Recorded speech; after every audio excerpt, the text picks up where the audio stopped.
Hello and welcome to Cosmic Queens. My name is Ice. I'm Siren. I'm Deli Deli. And today we wanted to talk to you guys about retail antics. Now, I have worked for retail in the cell phone division. And I have only worked at McDonald's so far. I worked there for a couple months, so it's not exactly retail, but it's still the same kind of workplace where you have to deal with that customer service and deal with crappy people all the time. I worked at a car shop for like 2 years, so basically I deal with customers.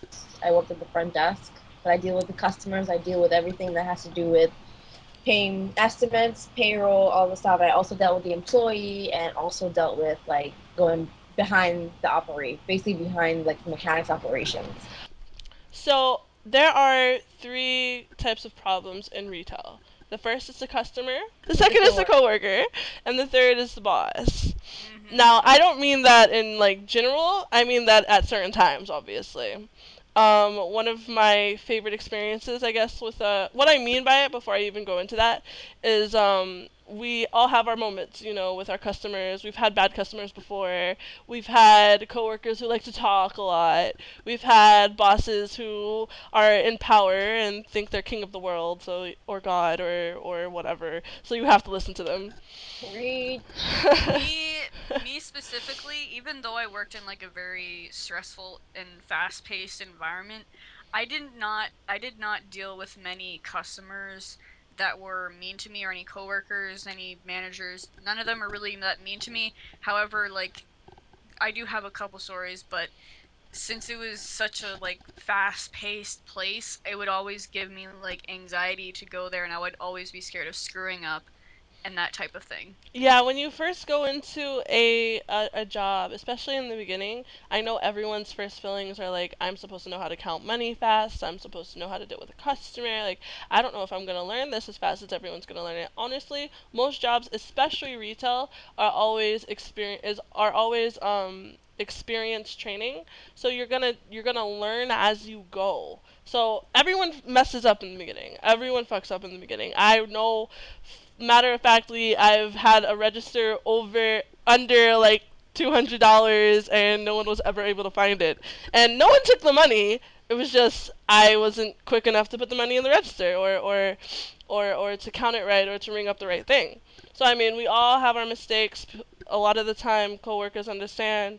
Sometimes coworkers are assholes, and they shit on you for it. But I mean, your first job, it's always going to be scary. Yeah.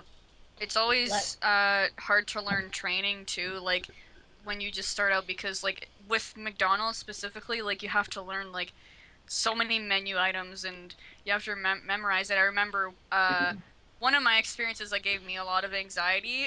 Um I was thrown onto breakfast shifts and I did not know the menu. They just told me to go to work that day. And so this woman came up to me and asked me, "Oh, can I get a I actually forget what it's called, Something that but she it's like couldn't find. a bagel LT or something." And I was so confused, like, "Where is it on the menu?" I'd never done breakfast menu before and I was so confused, right? And then way that do. my manager and coworkers were getting mad at me and I was like, "I don't know. I and they're like, "Have you ever?" And like after about a month of doing this, they finally realized that they never trained me on it. And by the time that they trained me on it, I knew everything. Like the training last, What? they finally trained me with another person who also was thrown on, and um, the training took like 10 minutes because we already knew everything. It was completely pointless for that like 3 hour training shift that I was supposed to do. I was doing nothing. It was ridiculous. Y'all are mad lucky. I never got trained. I had to literally pick everything up on my own. I had to take the bad customers arguing at me. I had to take my boss going AWOL because I couldn't find a part in the back room.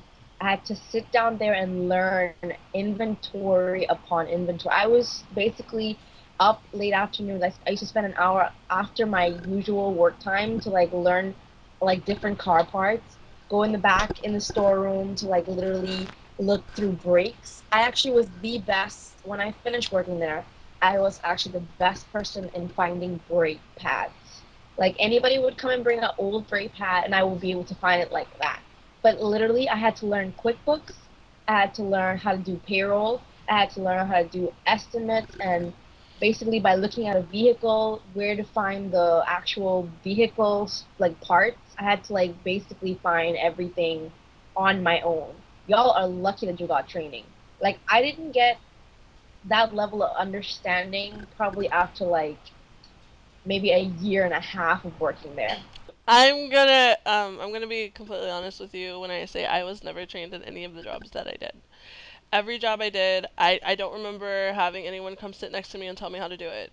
Like I had a telemarketing job where I would sit down and they came in my like walking in, you would sit down and you would read like a piece of paper to the person and they'll be like, "Okay, you sound good. Go ahead and go on the phones." And I'll be like, "Okay." Word. All right, and then they'll just listen to you and see how you sound on the phone, and then come to you and tell you, "Oh, well, you can do this better, you can do that better," and then go back to doing it. My first retail job was food, but I never had training on the food. I was just put on the line, and it was Subway, so Yep. you guys know that the line in Subway is out the door and around the corner during lunchtime, and Thank God, you not need for to food. know how to Yep. take food. Like you need to know what bread is what, where the meat is, where everything is, because not only are you ringing this person up, but you're also making their food. The worst part about all of that is when like you don't have any training on it. The customers get mad at you for not doing what you're supposed to be doing, and you're in this like ball of freaking anxiety, and you're freaking the fuck out. Like, what do I do? What do I do? What do I do? And then the customers are getting mad at you. They're yelling at you, and it's oh. Imagine like waiting.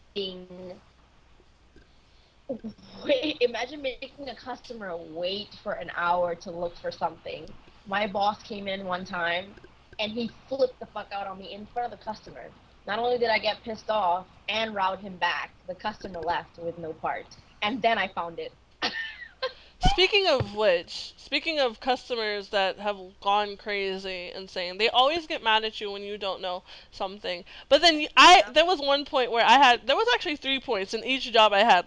There was one point in my food when I worked at a Subway for a little while, where I was sitting in the back and I made this person, or I was in the back behind the register, and I made this person salad, and she was like, "Oh, don't use that lettuce, and don't do that." Mind you, they were both the same lettuce, the picky customers, whatever. And she looked at me, she's like, "I've never seen you here before. Are you new?" And I'm like, "You've been looking at me for this whole fucking time. If you just realized I was new and you went off on me," and she was like, "Oh, I'm sorry, I didn't realize you were new. But you just brought up the fact that I was new. Like, you've never seen me before." But the job after that, someone came in and said, "Oh, you must be new," and you kind of get defensive because it's like, I'm trying really hard for you, and you're saying, "Oh, you must be new. I'll work with somebody else." Well, excuse me. Like, the fuck? You could help me.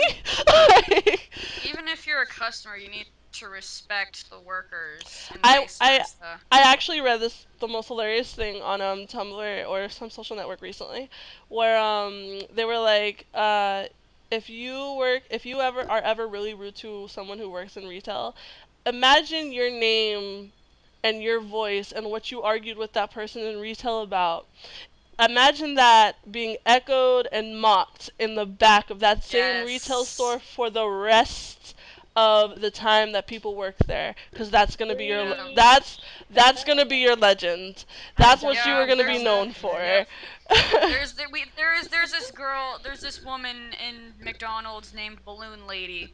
She was complaining about there was this arch of balloons for the celebration thing that we had going on. There was this arch of balloons like over the counter. You can't really touch it, but she Mm, was complaining about the latex thing, which I mean I can understand, but she's not touching it or at like so what's the freaking problem? She was yeah. just arguing about all this stuff. She's like, "You're gonna kill someone because of this." Like, whoa. We called there was this Whoa. girl called Gluten Bitch in one of the fucking and one of the bakeries that I worked for, or the only bakery I worked for, and it was because we have a big old sign that says gluten free here, and she had the audacity to come up to me and another coworker and say, "Where are the gluten cookies?" And of course we showed it to her, even though the sign is right there. That's another thing I hate about retail. customers is the price is right there and the sign is right there and you're asking me what the And price they is and what the still sign fucking ask. says and like it's all if you look if you look you'll see it. She basically went to the cookies. She picked the cookie up and she looked at me and she said, "Are you sure this is gluten free?" And I said, "Yes." She's like, "How do you know it's gluten free?" I'm like, "Because I made them this morning." She said, "Did you make them in the same place where you make everything else?" And I said, Oh God. "Yes, but we clean the area. We make sure there's nothing around. We sanitize it, and then we make our gluten-free cookies." She's like, "You don't do that every time." So this is why she's gluten bitch. Anyway, yeah, that's my retail stories basically. Every person that comes in for a part in my shop is Haitian. I'm not gonna judge or say nothing, but like we have this one customer who always comes in and asks for the exact same brake pads all the time. And I know these brake pads in the back of my hand. And he comes in for random stuff as well. One person. He comes in, he's like, "Oh, I need this part. I need one of these brake pads." He shows me the brake pad, and I go to the back and I get the actual brake pad that it is. He goes, "That's not the right one." I'm like, "Did you just come in to the shop to look for like the brake pad that I just gave you?" He just goes, "This is not the brake pad.